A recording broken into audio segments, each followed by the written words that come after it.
anything happening? What's occurring? I have no idea. And yet another car crash.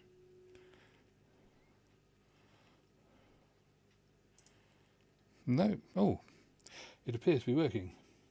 That's not what the software said. Let me just see if there's any sound. Yes, is there sound? I have no idea.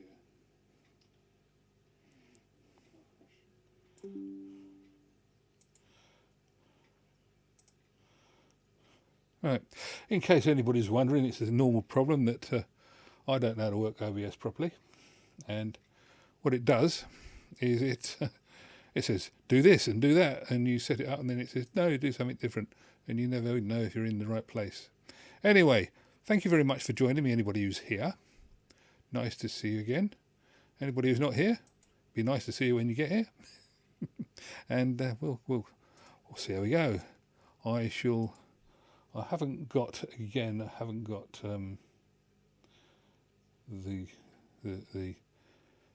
speaky bit, the chatty bit in the OBS. It disappears. It says it's going to be there, and then it's not. So I shall use the online thing and go from there and say, oh, holio. One day I learnt to spell, I learnt to speak, and I know how to play with cassette decks, and I know how to play with video recorders, and I can even play with the odd broadcast camera or semi-broadcast camera, but I ain't no good at this OBS thing. It just does not want to work for me. That's not true. It does work. I'm forever the optimist. It does work. It just doesn't work the way I expect it to. Ah, Michelle, hi, and Kelvin, hello to you too. So Kelvin deserves the prize for getting the answer right to the last video I did. So Stephen van der Bosch, hello, how you doing? Yes, right, okay, so it's Wednesday, it's 2000 hours BST, which means it's an hour different to what it would normally have been. And well, shall we have a go? Anybody got anything to say? I know I had a thing come up on my notifications from Stephen about something, so he said he'd like to talk about that, and now because the thing's gone live, it's not showing me my notifications. They are there, they're just not showing there. Yes, exactly. Did you get the hailstones today and the thunder? This was it went very dark here, and there was hailstones and thunder, and a friend of mine put a thing up on Facebook showing all the lumps of ice bouncing off her garden, which is quite interesting. I'm not surprised. I'll tell you what, we could start doing the radio amateur sketch, couldn't we? Should I be Tony Hancock, and you can be the guy in Tokyo? Or is this all going over everybody's heads? I'm sure Kelvin knows what I'm on about. But anyway, right, okay. So my billing for this week was it was prompted by something that Kelvin sent me. No hail. Michelle, what country are you in? Because I saw you were on Recordology's one the other day. Well, I saw you missed it, because so did I. And so, I mean, I know that Kelvin's in England. I think, well, I know I'm in England. And Stephen, are you in the UK or are you in Holland? Or somewhere on the continent? I think you said you're in Holland. All right, yeah, you're in Essex. So you were having a late night that night. Yeah, Stephen, I think you said you're in Holland or somewhere like that, Netherlands. I know that's depends where you come from, whether Holland and Netherlands is the same thing. Right, okay. Belgium. Ah, yes, right. That's from my geographic point of view, that's close. But I do apologise if I've caused any offence by getting the countries mixed up. 5 degrees in sunny Norfolk. Wow. Yes, we had. When you consider about 3 or 4 days ago, it was lovely and sunshiny and melting the Easter eggs, and now we're back to having the heating on again. It's rather amazing, isn't it? Still, never mind. Right. Should we do the normal thing and talk about everybody else's YouTube channel? Seems like a good starting point. Gives us a point of reference. I saw, funnily enough, that got notifications coming up. I have to look at them in case it says something important. No. Yeah. Oh, it's telling me I'm live. Yeah, we had. Hang on, what we got? Mr. Yes, he's in Florida now, and my notification didn't come up about Recordology, which was disappointing. I went and had a look at his replay, and he covered quite a few bits, and he's talking about trying to send his 45 adapters over to the UK, which is something that would only be necessary if you win one, because we don't need them mostly.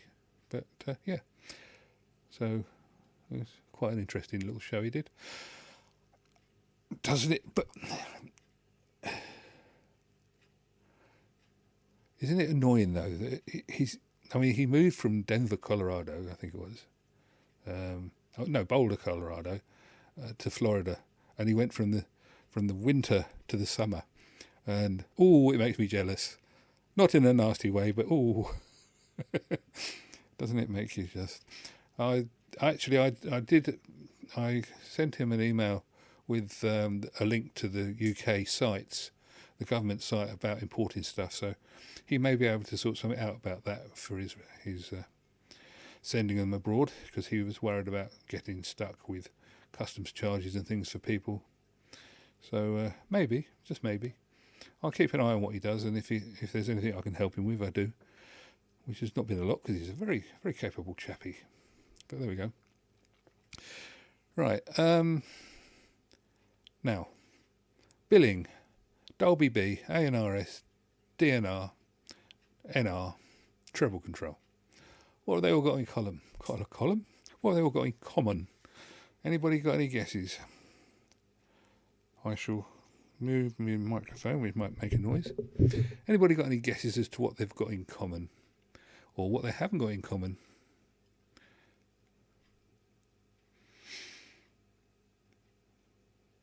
I'm going to include something. Right, Michelle, I really like him. He should cone. Yes. Right. I've suggested to Recordology doing a collab, and he said yes, but we haven't found anything to collaborate about. I'm normally up at that time of night. It's not a problem. Yes, he should. I agree with you. And if he did, I'd make him welcome.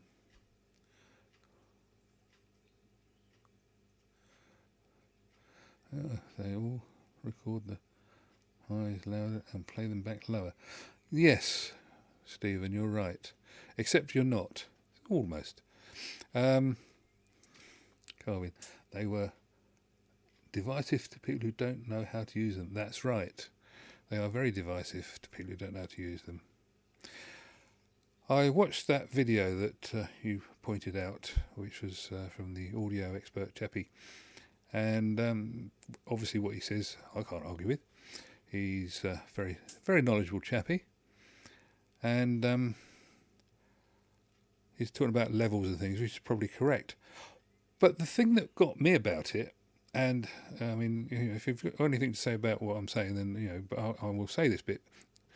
The thing that got me about it is that these people moan about Dolby B and C, but we won't worry about C too much, and they complain that it doesn't work, or they say it does work. But if you're looking at a group of supposed audio files, supposed audiophiles? Audiophiles. People who think they know a lot about audio. Let's just get myself dressed here. What's gone wrong? Right, yes, people who think they know about audio. They will quite happily tell you that you've got to get the right EQ on your deck, you've got to get the bias right, and they will go on and on and on about using monster cables and all this sort of thing. And then they say, oh, but I record with Dolby on, and then I turn it off to play back. Now, the thing is, as the chap in his video was saying, that the Dolby, if it's recorded on the machine, should play back on the machine fine.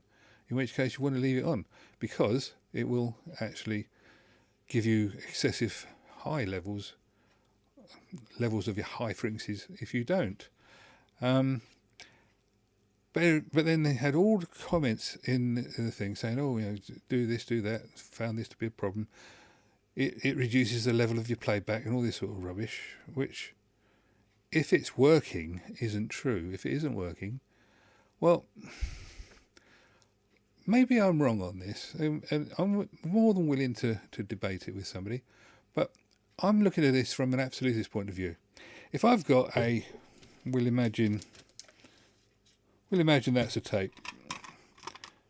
I mean, it is a tape, but we'll imagine that's a tape, and we'll imagine it's a tape with some music on it, and it's been recorded, and not by me. So when I play it back, it's going to work, isn't it? You know, I'm going to put it in. I'm going to switch Dolby on, and if my system sounds normal and everything's working fine, then I'm going to expect it to play back with proper sound quality.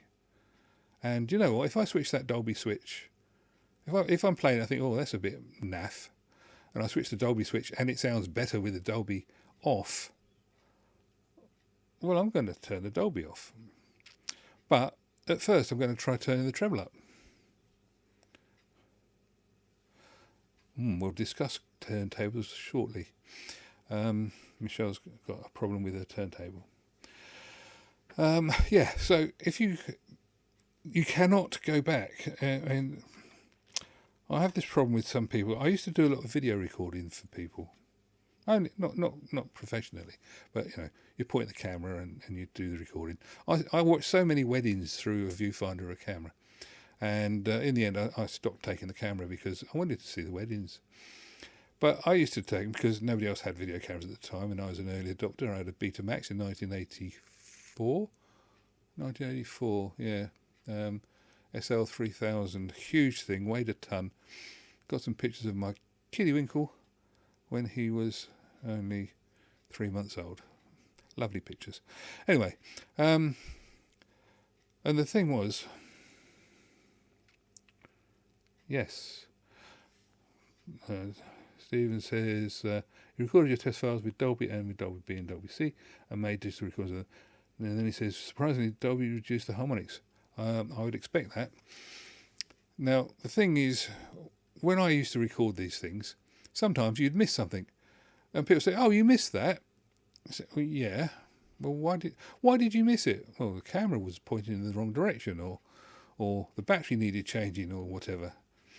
And you couldn't get people to understand that, actually, if they did something interesting while the camera wasn't switched on, it wasn't going to be recorded.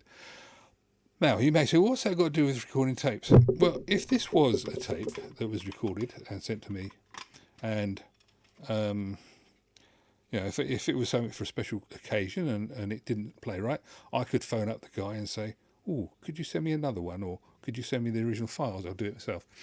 And that would work. But if that's a 40-year-old tape, I know it's not, but if it was a 40-year-old tape, 30-year-old tape, 20-year-old, even if it was a 3-day-old tape, if I couldn't get the original files again, I'd play that back the best I could. And that would be with Dolby on and with the treble turned up, probably.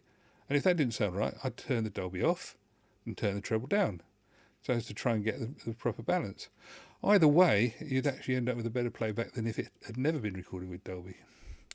Right, Michelle, noise reduction reduces some sounds too much, and it made music sound muffled, as I recall. Yes, well, that's the point. If it wasn't done wrong,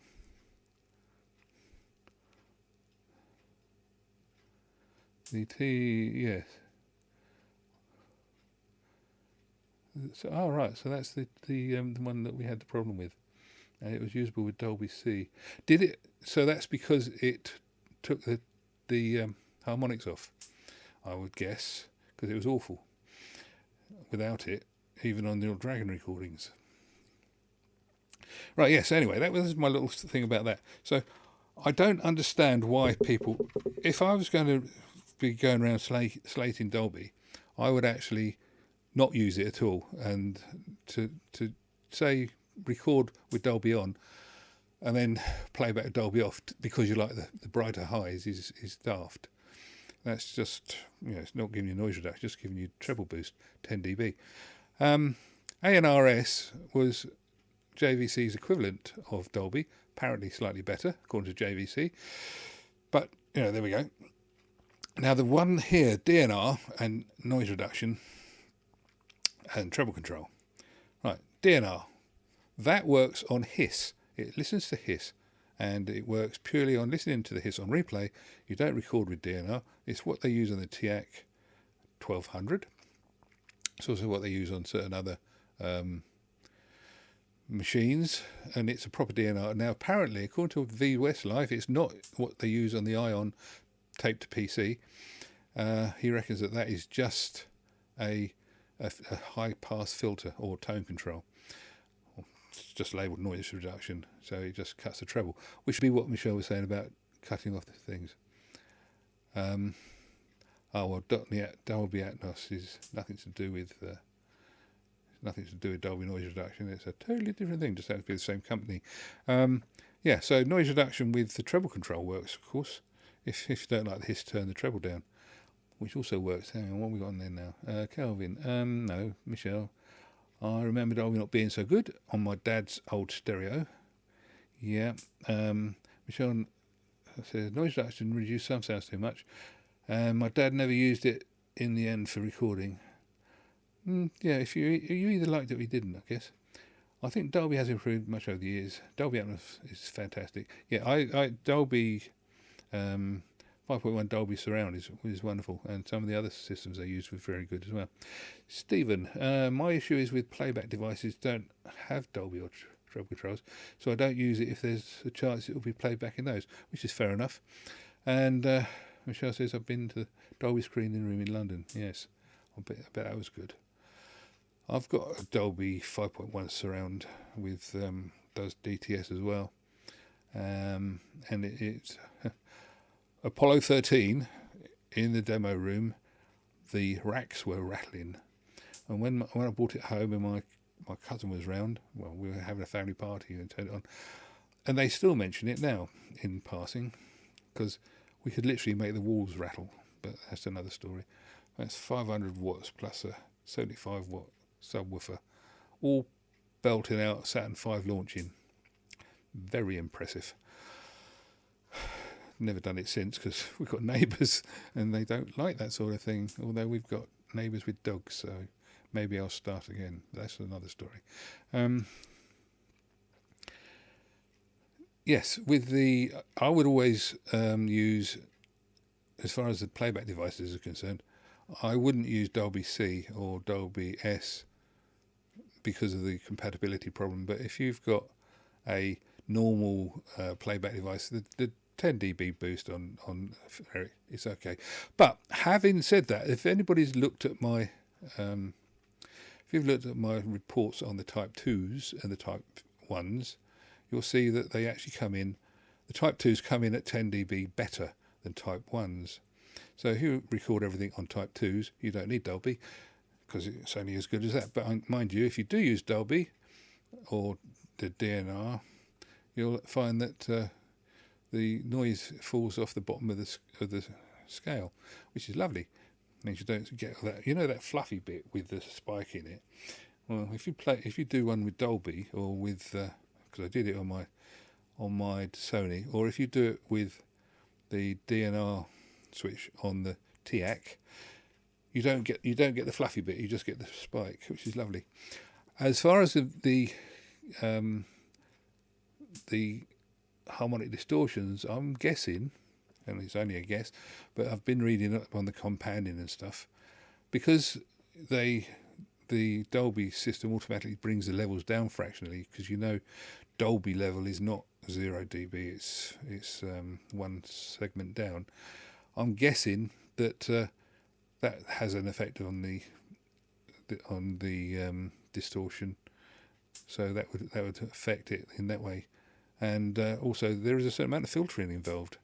So yes, I think that's enough on Dolby. I think it's worth, for what it's worth, what I do is I try it, see if it improves what I'm listening to, as in, do I need it? And if I don't need it, then I play it back. I record it without it and I play it back without it. But if it does need it, I record it with it and play it back with it. And if you do it properly, if your machine is not all wibbly wobbly, it will give you a good result. But if you've got a tape like I've got, More Hits the Shadows with Dolby, and it doesn't work, well, turn Dolby off. You don't want to listen to it all muffled, do you? Let's see. Michelle, I've been to Dolby. Can't have a system like that here. I'm in a flat and the neighbours might complain. Oh, they would. They definitely would. Stephen Van, seen decks that have Dolby level at +4. Yeah, one of the things that people don't understand is, and I've only just sort of learning of this, Kelvin could probably be better at it,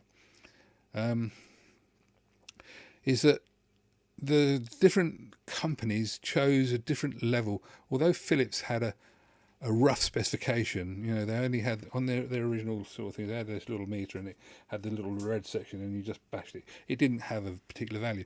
There is an unofficial standard. It's a bit like the tape counters. There are several versions of a standard, but there's nothing that is that absolutely rigid.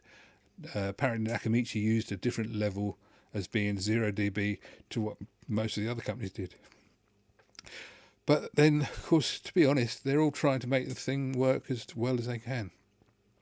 How many of you have had, or have you seen, that if you get a pre-recorded tape, it's very often bashing +4, +5, and you can't actually record that high? So how does that happen? Well, partly it's because they're using a different machine to what you are, and partly it's because the way they record it, it depends if it's been printed or whether it's been high-speed dubbed or whether it's been taken one for one. So all these things make a difference, and that's of course partly what the guy was saying about pre-recorded tapes having really bad Dolby reproduction. It either works or it doesn't. But if it doesn't work, don't fret about it, because hey, have you got a time machine, you can go back and get a genuine one. I actually had a problem with my what was it? It was the hot chocolate one that I used, and it really sounded really muffled. But it sounded muffled on both Dolby and non-Dolby. So, do you know what? I found a streaming version of it, and I recorded it onto the same tape, and it sounded great. And I used Dolby, and you know, that's the tape. That's my favourite tape, other than my Beatles Abbey Road. Anyway, right, okay, let's see. Kelvin says, to be honest, I haven't used any noise reduction since my Tascam Port Studio, and that was DBX. Well, DBX is wonderful. I had DBX stuff at one point, and it was really good. You could really tell when it came in. Now, oh, Michelle, she thinks vinyl sounds better than tape. Oh, the sacrilege. Yeah, we'll be sending you cakes of soap. And oh no, I've got things going beep, beep, beep in the background. Yeah, vinyl sounds better than tape. I would argue that, but then, you know, it's an opinion, and your opinion is perfectly valid. Obviously, you've got 20 odd kilohertz of sound reproduction. You've got only 30 dB of separation, and you got a signal noise ratio of about 50 dB, which is about the same as audio tape as far as that's concerned. Yes, and tape is very convenient for portability. And you try and scratch a tape, you can't. You can stretch it, you can tear it, but you can't scratch it. Although you didn't used to see many records thrown out. If you went down the road in the old days, you'd see at traffic lights there'd be all these tapes thrown out of windows.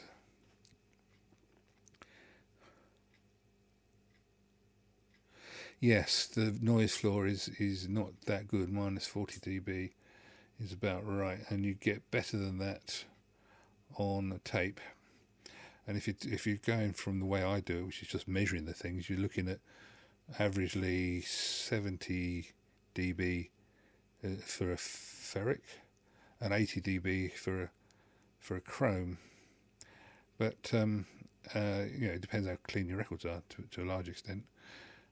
So, but having said that, when we took out my phono amp on the cheap AOA, it really did sound good. No, vinyl didn't get chewed up or tangled though. Yes. That brings us on to CDs. Who said CDs? This is an analog show today. No, actually, CDs are very good.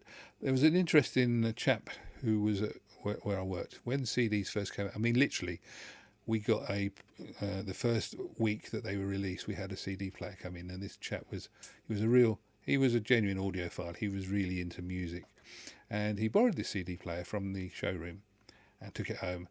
And he came back and he said, "Wow, it's amazing." He said, "It's really, really good." But he kept it for about a week, and at the end of the week, he said, "It's not quite as good as I thought it was." He says, "There's something missing," and I think I know what it was, because for a start, it was one of the first ones, so it almost certainly had a single digital analog converter, which was being multiplexed rather than dual digital analogs, which they later introduced shortly afterwards, because they were so expensive. But I think the main thing he had the problem with was every time you play a CD, it will play exactly the same as it did the last time. Whereas every time you play a record or a tape, there's the only two that we really use, isn't it? If you play a record or a tape, it will always be ever so slightly different, insofar as it will never be exactly the same, because it's got wow and it's got flutter. Yeah, scratches on records are a problem. I've actually got a record upstairs that my wife had, and she says it's something like a Tina Turner record or something. And on track 3, at about a minute and a half in, it skips, and it doesn't matter what you do, it skips. And just before that goes tick. And when you jump that, she proved it to me because it was her original turntable. She said, you let it go round and it skips. So it goes tick, then you let it go around again, and then you hit it just at the right point, and it will jump over that. It will jump over that skip, and it will keep on playing. And she showed me exactly where to hit the turntable for it to do that. Is that analog or is that digital? Right, answers on a postcard, as they say. Michelle, missing was the atmosphere and also the kind of physical interaction with the equipment. I would argue that CDs and records and tapes are very similar because they're physical. Particularly if you've got a linear track turntable with shuffle, you can do all sorts of things with that, because you could choose which order to play them in, and you could just set it going. I'll tell you a little story, which is true. I might have mentioned it before, but I had my knee replaced a few years ago. I wish I started my YouTube channel then, but it's when I first got into YouTube as a watcher, because I couldn't walk. Which is as good a reason as any, sit me in front of the telly and watch me go bored. So I started watching, and that's when I discovered Techmoan and Recordology. In fact, it had only just started. I think it was 2017, 18, 19, 20, 21, 22, 23, yeah. So it would be then.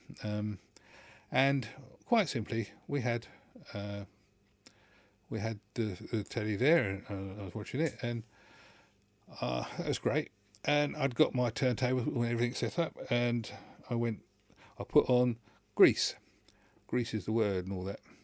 And do you know how long Grease is? I'm guessing it's about 20 minutes a side.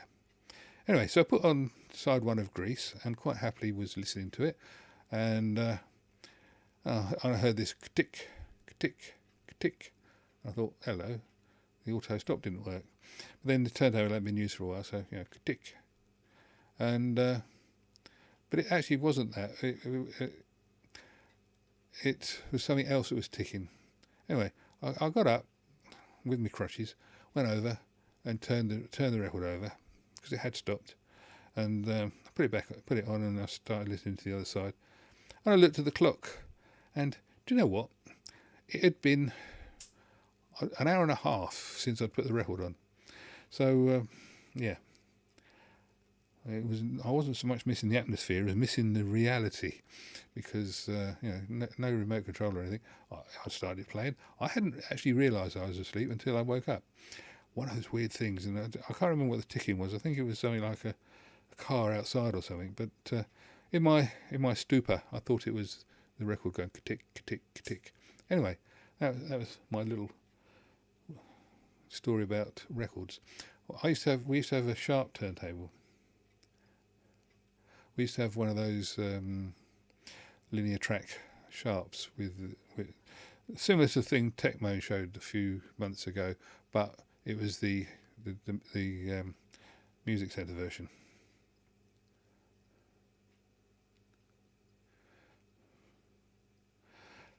And what the thing was that I used to do, most of my records are pristine, because I used to buy a record, bring it home, put it on the turntable, and record it. And then I'd put it in its sleeve, put it back in the rack, and then I'd listen to the tape. And that was the way I did it. Mind you, as you say, much more convenient. But if you've ever wrapped a shoebox recorder around a steering wheel of a Mini, you'd know that tapes can be quite awkward sometimes. Yeah, the sharp players, they're really good actually.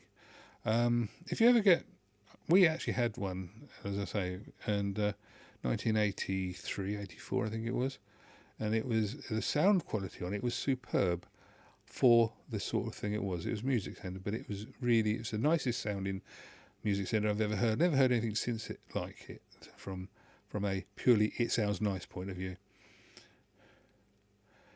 And yeah, it was really, really good.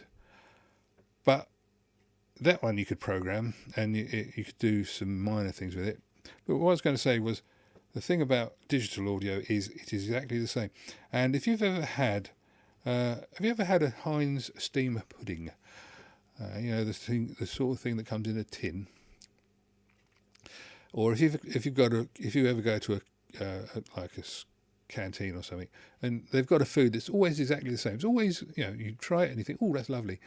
And then you try it the next day, you think, oh yeah, it really is nice. And then you try it the next day, you think, oh yeah, it's really good. And then by Friday you're thinking, no, I don't think I'll bother. How does that happen?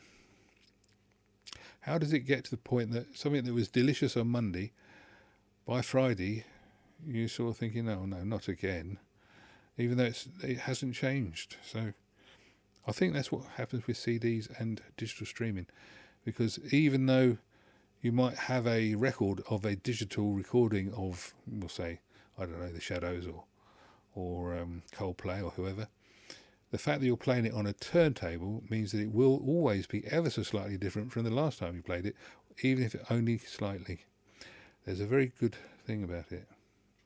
Yes, it gets repetitive, and everything, and the brain actually seeks out, the human brain seeks out patterns, which is a survival thing. If you're walking in the woods in the twilight, you will hear and see things, and if you look, you'll wonder whether you're seeing people, and clumps of trees and things will look like people. And the reason for that is you're most likely to get hurt by people or animals. I mean, the brain first of all looks to see if it's a person, then it looks to see if it's an animal, and then it looks to see what it really is, and it works on a sort of descending order of danger.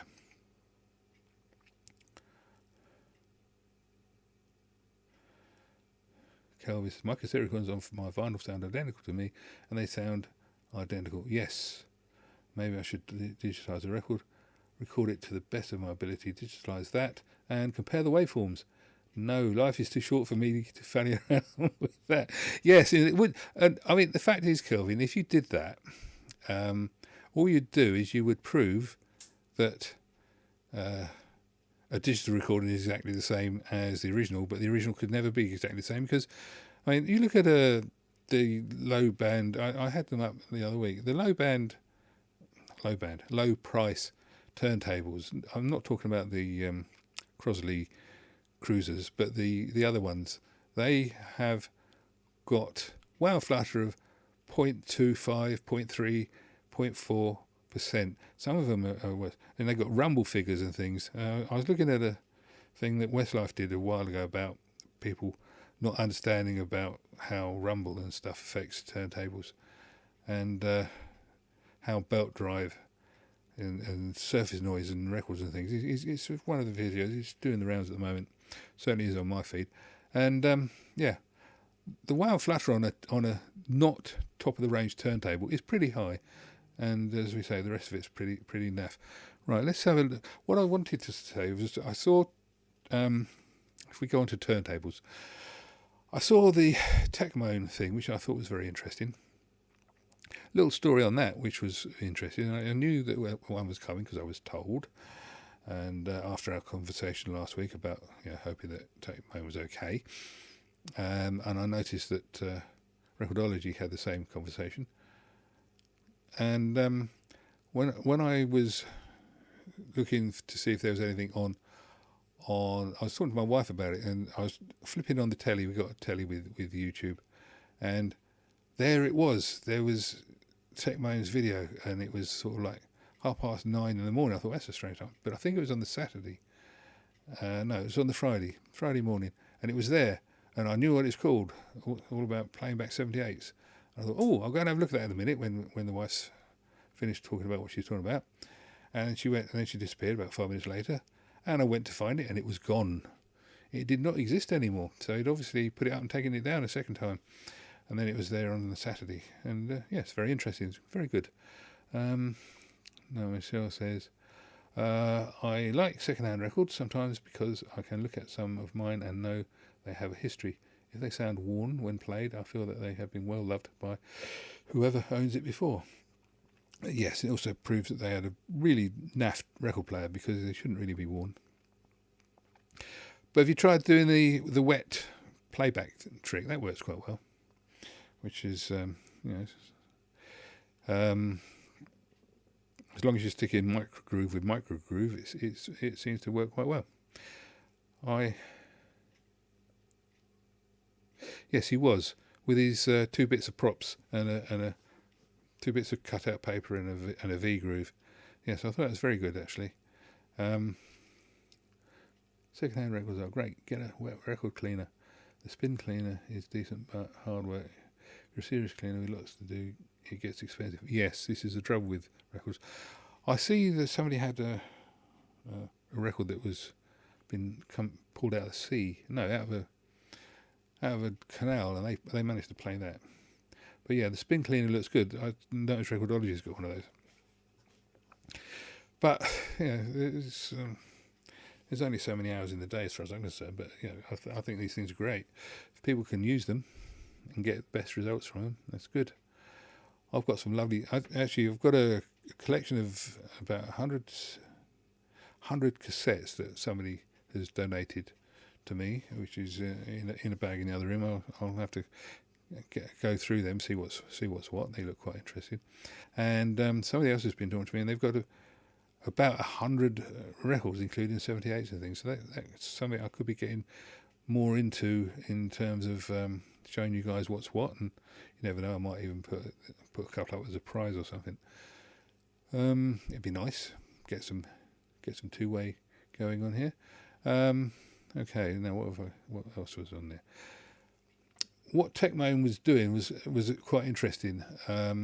He was trying to calibrate the speed on his turntable, and I thought, well, that got me thinking. So I actually printed off a ring. Now, we were talking about you shouldn't believe anything on the internet. Did we say that? I'm sure we said it at some point. Well, I've got one of these which I printed off. You can see on there, I think. There you are. Can you read that? It says vinylengine.com, 50 hertz, 33 and 45 RPM. Now, one of my videos on my channel is me using that and showing how to adjust the turntable speed, which I thought was quite good.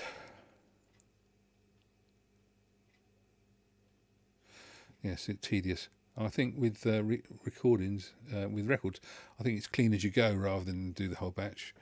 Right. So yeah, what I was saying was, I used that to make a video last year sometime, and what TechMoan was hinting at was that there was a problem trying to get your strobes to work, because certainly in my house we haven't got any normal incandescent bulbs. I've got one halogen one, but that's on a light dimmer, and the trouble with that is that the light dimmer chops it up anyway, so there is no 50 cycle flash from the halogen bulb. It's the one light bulb we've got in our house that's got a filament. I was just trying to work if there's anything else. I've got a up here, which you can't see, but I've got one of those fluorescent tube jobbies, you know, the high efficiency, what nobody likes nowadays, fluorescent tube things. And that's a Philips one, as it happens. And that's no good either, because that's got some sort of chopping up circuit in it, so that doesn't give out 50 cycles. In the old days it was so easy to have 50 cycles. Now the only thing that occurred to me was the TV has 50 cycles, and so does the cameras have 60 cycles. But the trouble is, if you're watching an American video, you can't guarantee what the frequency is going to be. It's probably going to be 60. It's going to be 30 or 60. And if you've got a if you're watching the TV with the modern ones, you can't tell what the frequency is running at. It's whatever the video is being fed into it.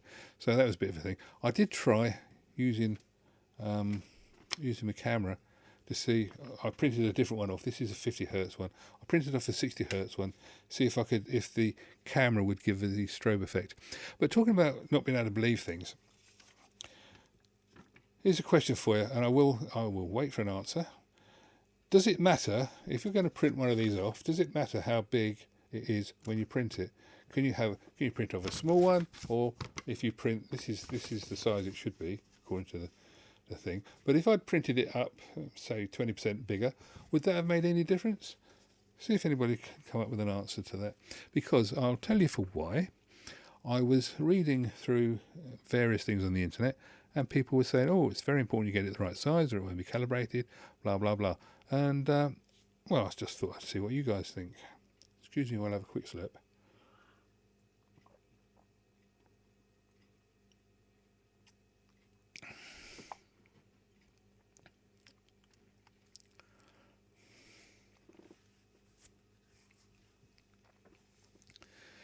Happy days watching an NTSC DVD in black and white. Yes, you actually got one to play. I had what is it? The Samsung DV. I did a video on it, and right. So Steven says size doesn't matter, but bigger is easier to see. And we're talking about strobe discs here, just in case anybody just dropped in. We're talking about strobe discs, nothing else. Size doesn't matter, but bigger is easier to see. God, that sounds even worse having said that. Yeah, when I was scrambling around on Google trying to find the appropriate one, so many people were saying it did matter. But you're right, in my opinion, and unless anybody else can come up with a reason why not.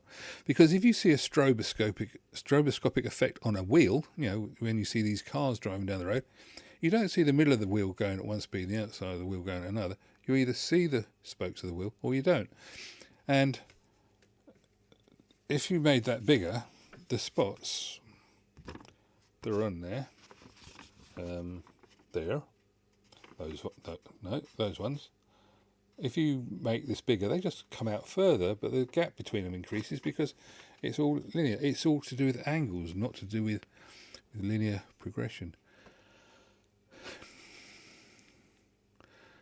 Now, Kelvin, does that mean you do agree or you don't agree?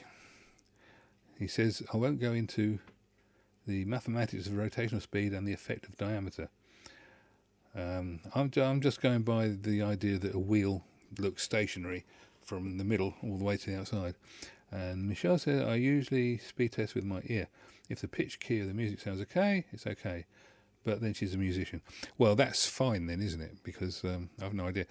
I actually I rechecked my turntable because I had the thing which I thought, well, as soon as I'm doing it, I'll test it, see if it works. And I found that, you know, the mobile phone with the RPM app on it works very well. TechMine did mention it, and I found that to be very good. Obviously, it's no good if your turntable's not level, but I was just doing it. Michelle says also autistic with sensitive hearing as well.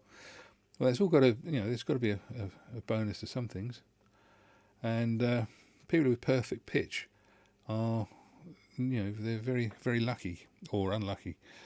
I have a problem now. So what was it the other day? Somebody was saying to me about something, and they said, "Oh yeah, my daughter. She went to see a show. Now, bear with. She went to see a show, and I said to her, "Was it a good show?" She said, "Yeah, but I won't be bothered." She was in front row seats. She said, "I won't bother with those again." I said, "Well, why is that then?" She said, "Well, you could see everybody on the stage, but you could see into the wings as well." But why would you look into the wings? Well, the thing is, she's doing college, and she's doing theatre, and she's doing she wants to be a stage manager and all that sort of thing. So she has an interest, and so she's looking to the side to see what she can see. Whereas most people, of course, front row seats, they're looking at the actors. They don't want to look into the wings. And this is one of the problems that people have, is that once they started looking at things, if you point something out to somebody, they will see it, or if it's there. But they may have gone for years without seeing it. And it's because I was involved in TV and video, I used to have a problem with watching TV. It used to take me ages to watch TV before I could. I used to have to get all the problems of the TV that particular TV had out of my head before I could enjoy it. And watching films, I don't watch special effects documentaries on films because I don't want to know how they do it, because if I know how they do it, I'm going to be looking for it. Now let me see what I've got on here. Stephen says, flutter is one thing that makes the hair on my neck stand up. Yes. And Michelle says, I'm very sensitive to wow. Used to be a problem for me when I was young. Yeah, I can understand that. Kelvin, I spent a week studying rotational speed on helicopter rotor blades and how they look for my safety in a previous life. Yes, you want to know when to duck, don't you? I'm being flippant. But yes, I'm guessing that's sort of along the lines. Stephen, so he's still on the fence. Stephen says, I was a car mechanic. It soured me on the brands I used to work on. Lol. Yes. Well, this is it. I'm now. This is going to be sort of interesting to some people. I used to work for a shop that was a Bang & Olufsen, Sony, and one other brand. I can't remember what it was. But the Sony stuff was brilliant, and I loved it. Oh yeah, they used to do a couple of other things. But anyway, the Bang & Olufsen stuff, none of us that actually worked there were particularly impressed with it. When you compared it to the Sony stuff, it was not as sophisticated. When you compared it to the Sony stuff, the specifications weren't as good. When you compared it to the Sony stuff, it cost 3 times more. But it looked gorgeous. Don't get me wrong. It looked gorgeous, and it sounded good. Grundig was the other thing we did. I then worked at another place, and we had Toshiba, and Grundig, Sony, and one of the others. I think it might have been Panasonic. And the Toshiba range was brilliant for TVs, really good. But the Grundig was awful. But the Grundig, I mean, I didn't hate Grundig. I just didn't like the TVs. They were so finicky. And I would never buy a, well, having said that, I've got a Philips over there. I would never have bought a CRT Philips TV. They were so bad. What was B&O? Bang & Olufsen. It's a Danish, Dutch, Scandinavian brand.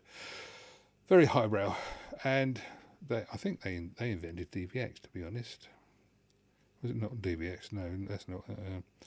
I'm talking bollocks. No, the head extension thing. Michelle says her first record deck was a dual on Grundig. Grundig and Philips are European manufacturers, as were Bang & Olufsen, and let me see, they were good quality ones. Then you had Thorn, which weren't so good quality. That was Ferguson and all that sort of thing. HX Pro, that's what I was trying to think of. Thank you, Stephen. I knew there was an initial in there somewhere. Yes, they developed the HX Pro, which then Dolby took over and commercialised and licensed to everybody else. Yeah. What do you get with with a Philips and with a Grundig and with I'm talking vintage now, obviously. You used to get good design and bad construction and corner cutting.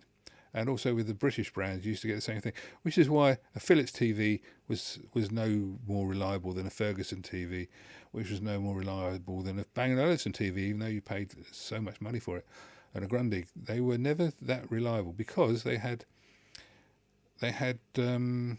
things in there that shouldn't really be in there. They had transistors that were pushing the limits, and they had design that was as simplified as they could get it. But what it used to do was it used to do what it said it would do, but not necessarily for a long time. Now, when I got involved with Sony and Toshiba and stuff, the difference was absolutely...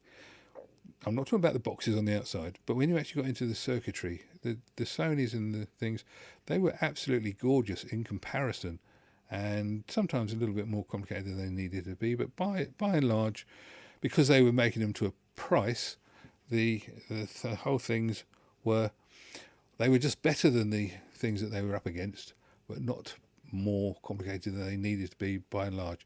Although if you've ever dealt with a Sony KV1810 UB, which is the first of the push button Sony colour TVs that they released, a Trinitron, it was a brilliant picture. I think it was actually genuinely PAL, and I won't go into the difference between PAL and non-PAL, but the original 18-inch Sonys weren't PAL. In fact, they were definitely not PAL. They wouldn't pay the license for it. But I'm pretty sure the 1810 was PAL, although it might not have been. It had a much better self-correction circuit if it wasn't. But what they had was a power supply that was incredibly fragile. They had a transistor that cost in those days £13 each to buy, and the actual transistor itself was not particularly fragile, but it was specially made. But it was called a GTO, gate turn-off thyristor, and the idea was you hit it with a pulse and you turned on the power, and then you hit it with another pulse, turned off the power. The trouble was that they used to go into some sort of runaway, and then they started modifying the things. And I was working for a company called SKC, Services Kinema Corporation, and they had a top technician working on a KV1810, and it took him 3 weeks to not repair the TV. He got it going once or twice, and it blew up again because the power supplies were that fragile.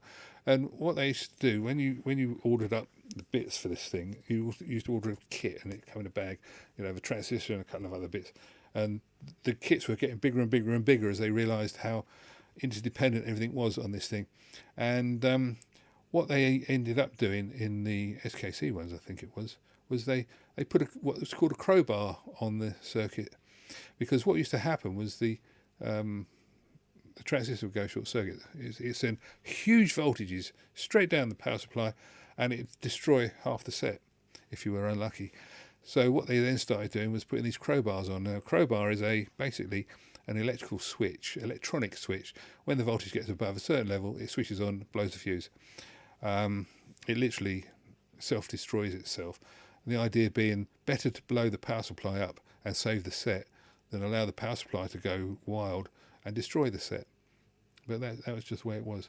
Let me see what we've got on there. Techmoan's Amstrad videos on their rubbish. Yeah, the Amstrad stuff, they were only a marketing company, and it shouldn't be taken too seriously what they were doing. Alan Sugar fooling the public into what they were buying something good. You're right. You have to remember though that nobody actually forced anybody to walk out the shop with it, but it was crap. Absolutely, never touched Bang & Olufsen since I went into a main dealer and was told I couldn't afford it due to my appearance. Jeans and t-shirt. Yeah, I know that feeling. I had a roll of cash in my pocket, enough to buy the product I was interested. Their first MP3 player. Oh right, okay. Michelle, no one repairs TVs now. They just buy a new one and dump the old one. I remember the TV repairman coming when I was a kid. Yes. Well, when I was a kid, I used to be I was one of those geeky kids who used to sit around the back and watch what he was doing. And but in those days, of course, they used to replace the valves or tubes. If you're American, they used to just replace those, and if that didn't work, they'd replace another one. Then if that didn't work, I mean, if it had the magic smoke, then it was normally a resistor or a capacitor that had gone up.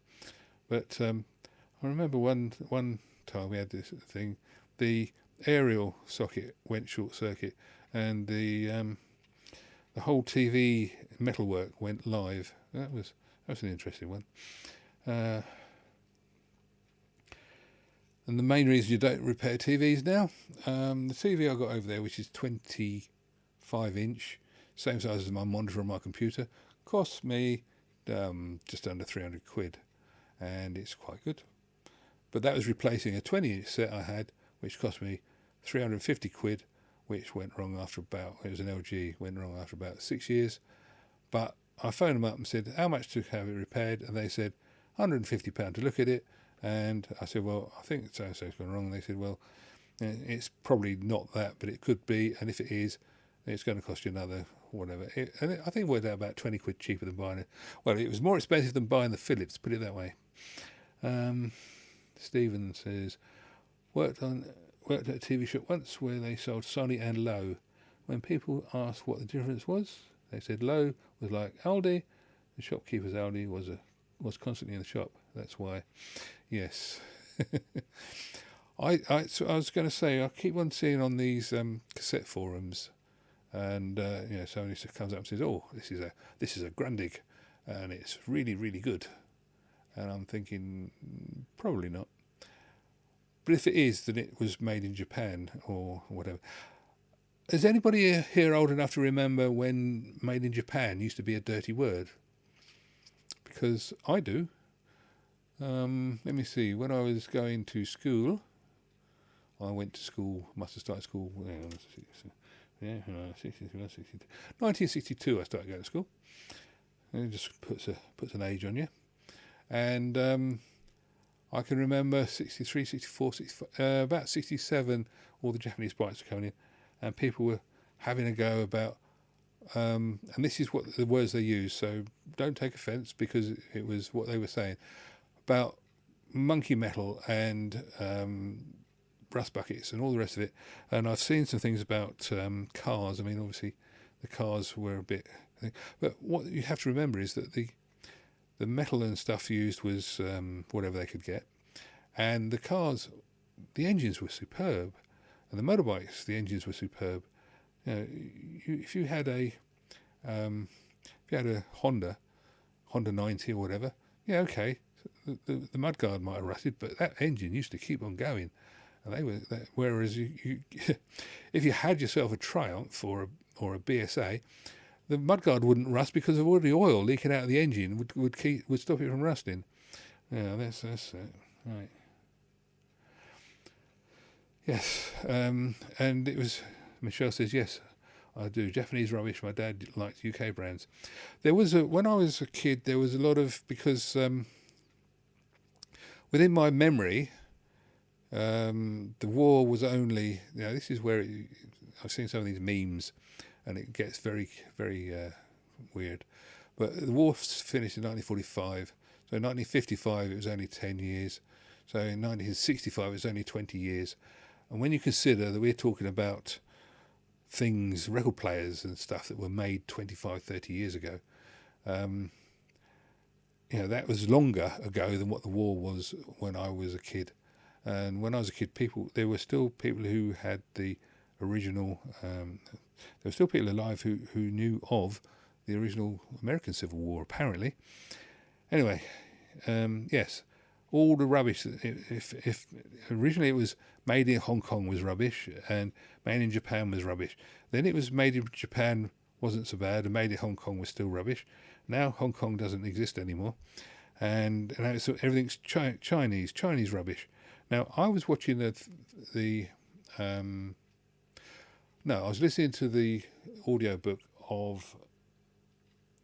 I was listening to the audiobook from PS Audio, and he was talking about, I think it was the audiobook, or it might be one of his videos, and he was saying that that one of their first product they made, which was a high quality piece of equipment, they sent to China to be made, because everybody did. It was the only way of getting a reasonable unit cost.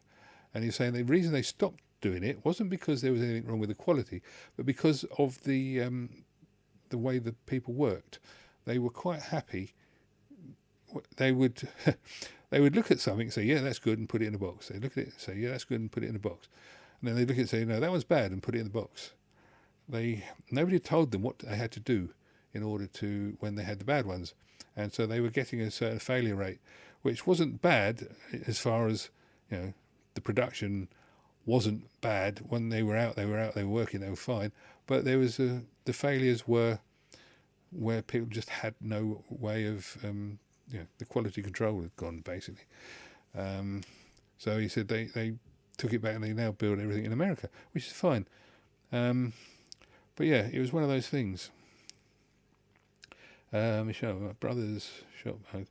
My brother's shop is a Honda dealer. Oh, right, okay. The post-World War II embargo at the time prevented Japan from producing military stuff. Yes, that's true. They had to diversify, yeah. And also, like Honda had the problem that they couldn't build cars, so they built little motorbikes. And people were pottering around on motorbikes. When Honda opened their plant in Newcastle in the mid-80s, Honda engine was the top engine in the Rovers range, absolutely. So you could buy a Rover car with a Honda engine in it, and also I believe, although I could be wrong, that they used to export some of the cars in Honda specifications to Europe, because obviously they were made in England and we were at that time in Europe. Made in Hong Kong was stamped on a lot of plastic toys, yes. And Kelvin Honda, yes. And of course we got we got Datsun have got a plant up north as well, and a couple of other things. Interestingly, Sony used to have a construction plant in Wales, and the trouble was that even though they were building Sonys and they were making them to Sony production things, yeah, they rusted to hell, yeah. But that's because they used to leave them out in the rain before they painted them, wasn't it? The Sonys that were built in Wales were troublesome. And just a little bit of trivia: did you know that certainly in the 80s and up until then, very few Japanese stereo systems had speakers made in Japan? They used to buy them. They used to come in separate boxes. They used to buy them from suppliers over here, because basically they were a big box that took up a lot of space in the packaging stuff, in the parcel carrying, in the container. Let's get the words right. They used to take up a lot of space. So they were heavy, and so they most of certainly the run of the mill stuff had. If it came with separate speakers, they were probably Wharfdales, even if they were labelled up as Sony or somewhat similar.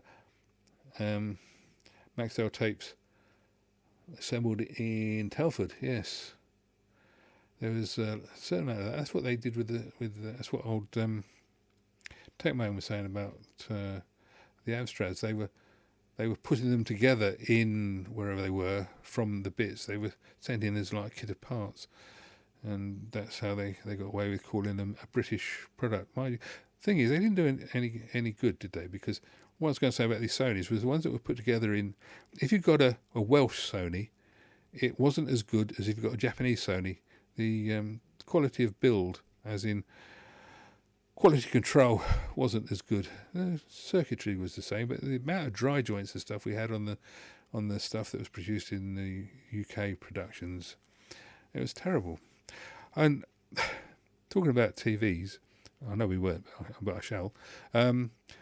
When we were dealing with the SKC stuff, we had all the TVs came and they were all checked before they were sent out to the army bases. And Kelvin was, I believe you were in the army or some sort of military, so you're aware of the SKC people, I would have thought. They also run the TV network and things. But we actually had a couple of TVs come in from, they were Pi. They didn't use the Philips as such. They used Pi because Pi was a British brand and Philips wasn't, but they were Philips TVs by and large.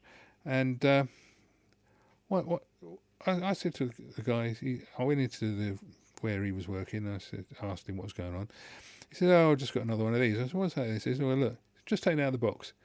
I said, "Well, what did you take the back off for?" He says, "Well, look in here. There was nothing in it. They had shipped a box with a tube. That was all that was on it. There was no controls. There was no innards at all, and it was really, really quite weird, spooky actually. But there we go.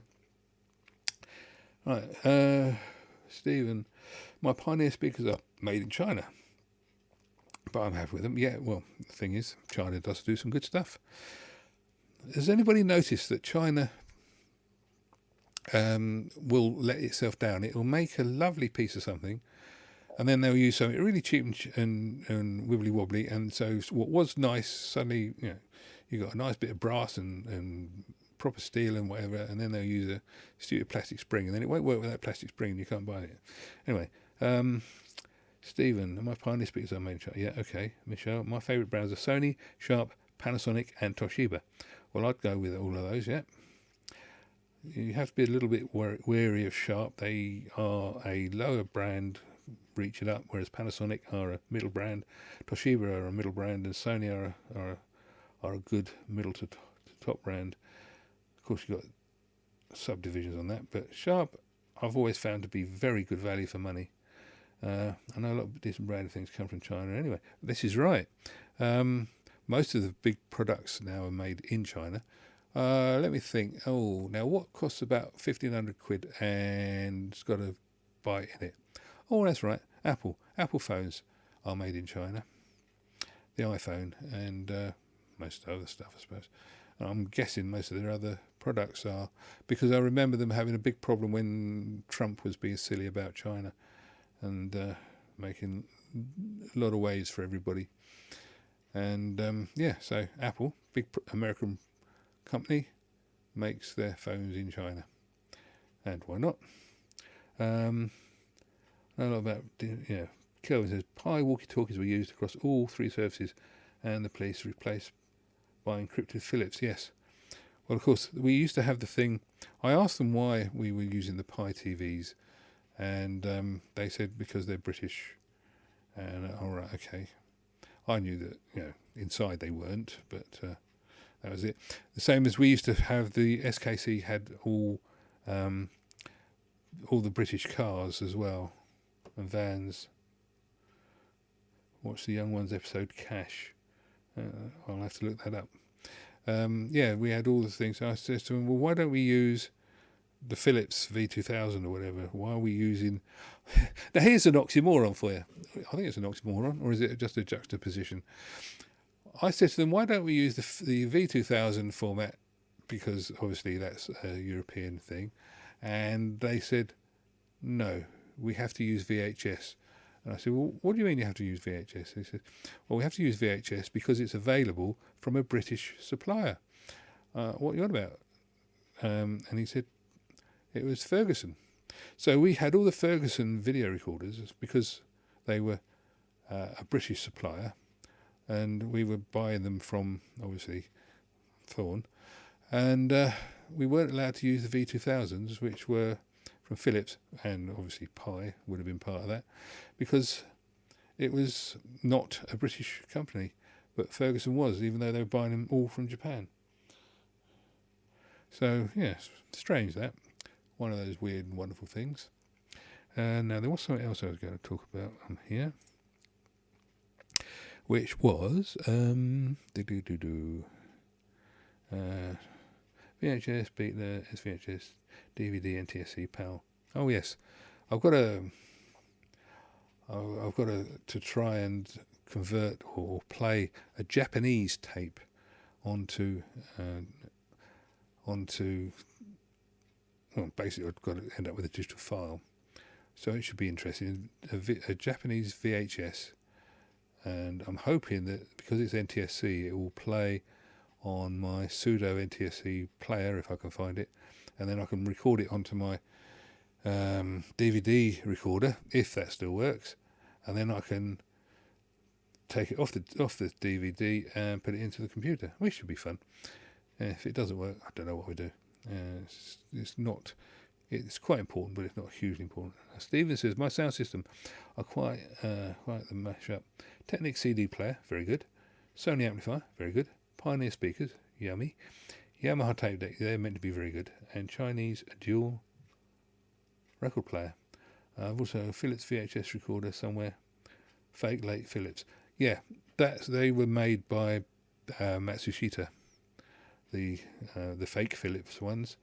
The genuine Philips ones, the VHSs, weren't particularly. If you've ever looked at Philips, the way they did the U-wrap on the tape was absolutely ridiculous. I had a problem once, and I spent hours trying to get through to Philips Technical, and in the end I found out Bang & Olufsen Technical, and because on the V8, not the VHS, but on the V2000, they had the same MRAP that they did on VHS, because the Grundigs had the U-wrap and the Philips had the MRAP. Yeah, Storno, yeah, Pi inside, that'd be right. I've seen a lot of the radios that the police used to use and things, because they were quite a lot of people have converted them to using them for ham radio and stuff. Just changed the crystals in them. Very robust in terms of physical build, but yeah, not the best electronics in them. Anyway, on this wrap thing, and on the Philips V2000s, they use strings to pull the tape guides out into the MRAP, which was really strange.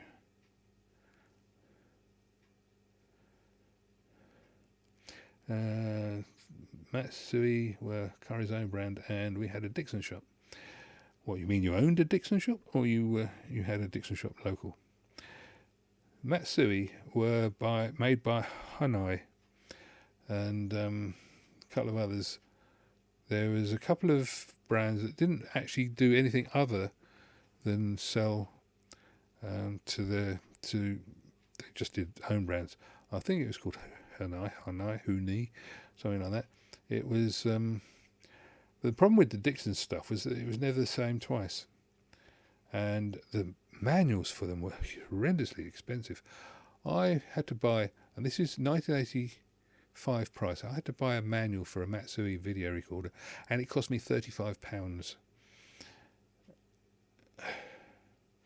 And it was absolutely horrendously expensive. And when I got the manual, so I had the video recorder in, I took the serial numbers and everything off it, phoned up Mastercare, who were the people who are the Dixon's Group servicing people, and I said, all right, I've got this video recorder. I need can you tell me what the fault might be? No, they couldn't. well, I need a manual then, can you supply me a manual? 35 quid, yes, certainly sir, here we go. So they sent the manual. It took about 4 weeks to arrive, so the customer was really quite upset. And bearing in mind this was a video recorder, it cost about 250 quid new. So it arrived and it had a chroma fault in the chroma subboard. But I looked at it and I looked at the manual and I looked at it and I looked at the manual and I realised that the manual was not actually the one for that machine. So I phoned them up and said, you know, the boards in here are not the same as the boards in the manual. And they said, yes, it is. I said, no, it's not. And they said, well, that's the only manual we do for that model and that's it. So I was 35 quid out of pocket, which in those days was worth about 75 quid in today's money. And the customer was 25 quid out of pocket because he'd paid only a sort of deposit. And he still had a machine that didn't work. And nobody was happy. Spent flipping hours on that, trying to work my way around it, but without, I mean, you're talking about quite sophisticated electronics, and without a proper manual, no way. All right, yeah. Michelle says, local shop in town, yeah, I know what you mean now. Okay. We still have a V2000 at my dad's place. Yes, I've got a V2000 upstairs. I think they're brilliant. But is yours a Philips or a Grundig? Because I've got a Philips upstairs, one of the later ones. But the original one I was talking about was the big flat top loader. Oh, it's a horrible thing. I had to work on a few of them, and they were just, well, I mean, if you've ever tried working on a Philips video recorder, you'd know that life is not fair. I will leave it at that.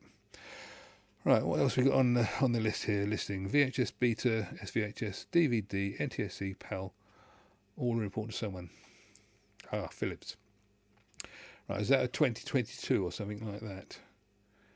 Of course, in your part of the woods, Belgium, they had a bigger inroad than they did over here. Did you know? Here's a little fact for you from the trade, that the reason that VHS was so expensive in the UK and in presumably the rest of Europe was because the Philips lobbied the European Union and got surcharges put on to the stuff so that it was more expensive than it needed to be. We had taxes on the facilities. If you get an American camcorder, I'm talking American USA, or possibly a PAL one from somewhere like New Zealand or whatever, you will find that most of them can record and play back from cables as well as by pointing the camera lens at it. That was a feature that was taxed in the European Union, and so the cost of the machine was directly proportional to the amount of facilities and features on it. So if you had a Ferguson 3V31, I think it was, one of the ones that had the top of the range 750 quid jobbies, it had a different set of features on it to the JVC equivalent. But if you had the JVC remote, you could make the Ferguson machine do what the JVC would do. And if you had the Ferguson remote, you could make the JVC machine do what the Ferguson used to do. And if you were in the know, if you had one of the lower machines, if you had the ability, you could, if you took the remote apart, you'd find there were buttons that were blanked off. And if you knew what those buttons did, you could readdress those pads and you could make the machine then work for features it didn't have, which was quite good, because we had I had a JVC Super VHS, I think it was a JVC Super VHS, and I wanted it to do something, and it did it. That's right, it did it on the Ferguson, but didn't do it on my one. I didn't want something like a counter reset, but I did want this feature, so I actually took my remote apart, cut the tracks, wired in the button that I had, so I cut the tracks to the button I had and wired that into the button that I wanted, and hey presto, I had a feature on the machine that it didn't really have. And that was purely down to the EU that we had to do things like that. And that's why our portables were not so good as the American stuff. You know, they could use the. I mean, okay, later on it changed slightly. Philips brought out stuff that you could record from, but I'm talking about the actual cam. If you had a camcorder, you couldn't have a plug into the camcorder for recording. You had to have all those docks and things, which made it all much more expensive. Whereas the American ones, they just had the socket on it. It was simple, ever so simple.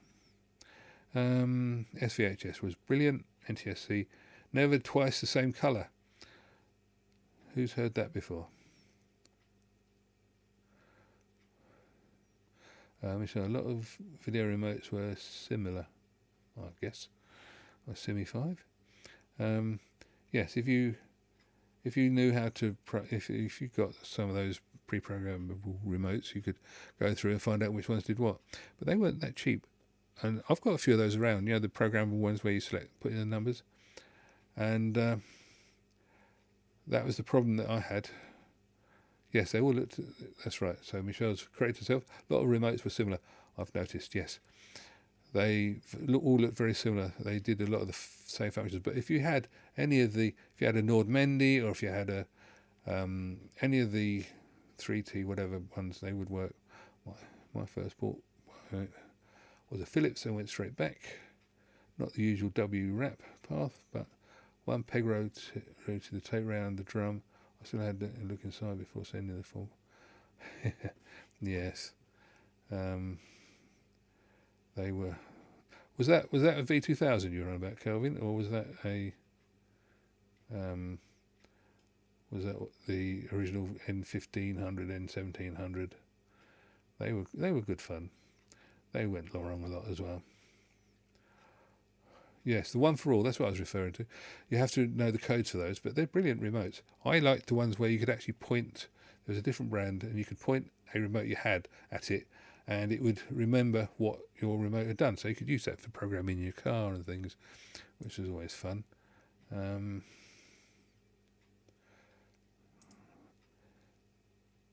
NTSC power, all are important to someone. Yeah. Okay. All right. Yes, Kelvin. It was a VHS.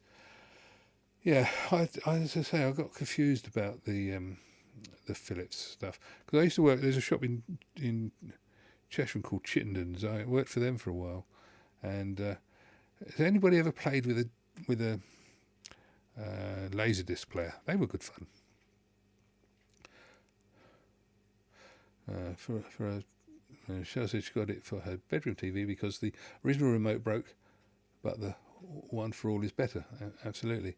I remember when video recorder, TV and whatever remotes were £40 minimum, and that was back again in the 80s and 90s, so £40 was a lot of money in those days, and you could buy a one for all for about 22 quid.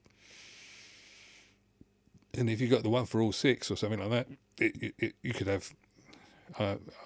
My brother had one, and he pushed one button, and it turned on his sound system, turned on his television, turned on his something else, his DVD player, and everything just sort of fired up all on one button. Absolutely amazing. But what I found to be a problem is if you lose the codes for them, and then you can't use them anymore, because I've got some, but I can't get them to do anything because I don't know how, because they're all different button presses to get them to program. They're no good now. And throw them away. It's not worth the time and effort and money involved in trying to do it. Right, okay. So, anybody got anything else they'd like to have a quick chat about?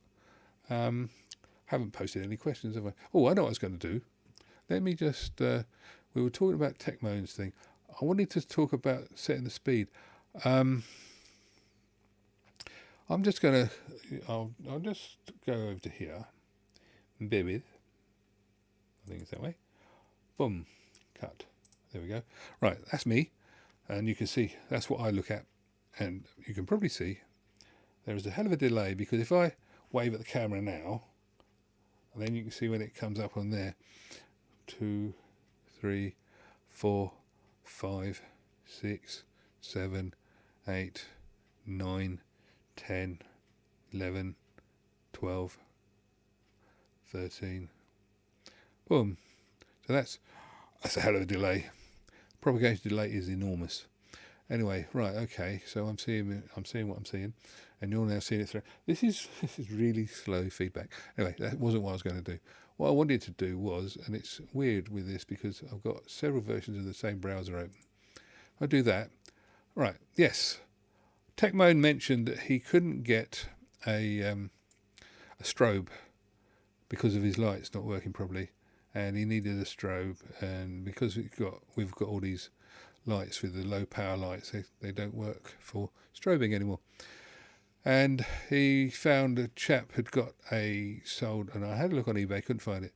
He was selling it for about 22 quid handheld strobe. Well, I had a look, and you can buy strobes from Amazon, and if you want to do so, it's probably just as well. But from Amazon, they are not. That one's okay, but I was looking at something different on there, which was 75 quid for a Torrens one, I think it was, and the money that they charge for the strobe discs. If I just type into there, just so that you can, I do research on this. Strobe light disc. How much do you reckon you should pay for a strobe disc? Right, here we go. Here we got a Riga strobe kit with strobe disc, official Riga accessory, 75 quid. Or what's that in euros? About 75 euros. Or in dollars, about I don't know, about $80. Too much, I'd have thought, but it's probably very good. And other than that, that's all there is really. But there is the one that you just saw that I had up, which is this one. Now this is an interesting piece of kit. It is a little round disc, as you can see, and on here it doesn't really show much. They supply you with a disc. Now that disc is free, but apparently it's a little bit small. So that's what comes in the kit, and that's there. But if you look on, let me see if I can get this to work. If you go onto here, you can see how it works, and you can see how much AliExpress are charging. They're charging £23.54, but you have to be aware it may not come through. Oh, there's a 50% discount on the Amazon one at the moment. If you go in there when the coupons are up, it says there are coupons. They said that I could have it for 26 quid, which I thought was quite good, but now I haven't gone for it. It's not done anything with it. And it says it's going to be dispatched from Amazon US. And it's sold by Amazon US, which is interesting. But there we go. Right, so it's listed on the UK site, but it's from Amazon US. And the interesting, some of the people who were talking about it, there's one, they obviously don't understand how it works. One guy says, "Oh, it auto detects the frequency of your mains and selects the correct one." No, it doesn't. It's an LED that's being powered by a simple little power unit. If you click on there, it actually shows you what's in the box. You've got a power unit, but I was trying to see if you can make one up cheaper. That power unit is about 13 quid. Then you've got this rather neat little handheld thing, which you put the AC into. Then you've got the disc. Well, the cheapest disc I could find was 11 quid. So if you put the price of that and that together, you're looking at 23, 24 quid, and then you've actually got that thing here, which is a lot of money in terms of trying to make it up yourself. AliExpress will do you one for $23.54 with free postage. You just select what your voltage is going to be. It's all rather nice. So that's an option that's available to people. But what I actually did, I've got a video on my channel, and I'm going to mention the video on the channel because what the hell, somebody's got to, nobody else does. What have I got under there? I've got my test card. Right, if I go onto, and this is where it all goes wrong again, if I go onto my channel, which which is on there somewhere. It's the current subscriber count, by the way. Neon bulbs. Couldn't find any. Oh yes, if you can buy neon bulbs, which you can, about £2.84, and you know how to wire them up, you can make your own. You can make your own strobe light, which will be just as good. But there is a video on my channel. Let me just bring that up. And oh, is it a short or is it a full size? Can't remember. If you've never looked at a proper channel, this is how these things work. You go to your videos, and then you can find what you're looking for there, which is interesting if you've never seen it before. Right, so if I type into their speed, turntable, T-U-R-N, turn, no, that's not right, T-U-R-N, right, check your speed, vinyl turntable speed, this is short, that one will do, I'll bring it up. That one's published? Yeah, that one's published. Check your speed. And that particular video, I won't play it as such, but what I did was actually I will play it. What I did was I got a neon from an iron. I ordered it from Amazon. I bought a mains operated neon. Look, so that's the same disc as I just showed you. And by shining the neon at the disc, you can then tell what speed it's doing. And of course it's 50 cycles because that's what neons do. And that neon, I think, cost about £4. And I got 2 of them. All I had to do was connect the mains lead to it. So I put it on the end of the extension lead, put a plug onto the actual neon, and there we go. Hey presto, nice and simple. Life doesn't always have to be complicated, but if anybody's going to do anything like that, make sure you know what you're doing, because you really don't want to kill yourself.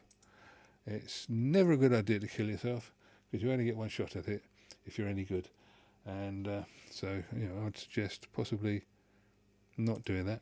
But it does show how difficult it is to do. I'm going to bring back up my channel, and then I'm going to bring up me, and we'll see where we go from there. Let me see. Where was I? Oh, that one. And that one. That should be it. And it should be possibly even in sync. You never know. Yep, there we go. And then I'll cut back to me, because I need that up. You can see why I need that up, because you need to have I need to have the chat there, which is what I have to use, because I can't see it on my other thing. And let me just switch me back on and fade. Boom, there we go. Right, now hopefully you've got me back. Well, I'm still doing some weird things on that screen.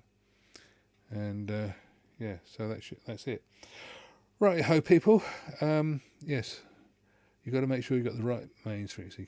Neon is the way. You'll always flicker at mains frequency, and you get nice big bright flickers. I mean, if they can make TV using a neon tube, I'm sure, and it produced a whole 11 lines of high definition, slightly red picture, I'm sure they can do it with. You can use it for your strobe. I would suggest using a brilliant white piece of paper, not that, if you want to do it, and possibly even go bigger. But that worked. It was harder to get it on the camera than it was to see it in real life. But yes, it worked. And yeah, that's it. Right, anybody got anything else they'd like to ask, say, do? And if not, then I'll call it a halt. And thank everybody for coming. So Stephen says, I used to my test home 3000, yeah. 45 RPM. That's a good idea. I would always use a frequency generator, not a frequency generator. I would always use a frequency and a frequency counter to set anything up if I had the choice. But sometimes you just haven't got the choice.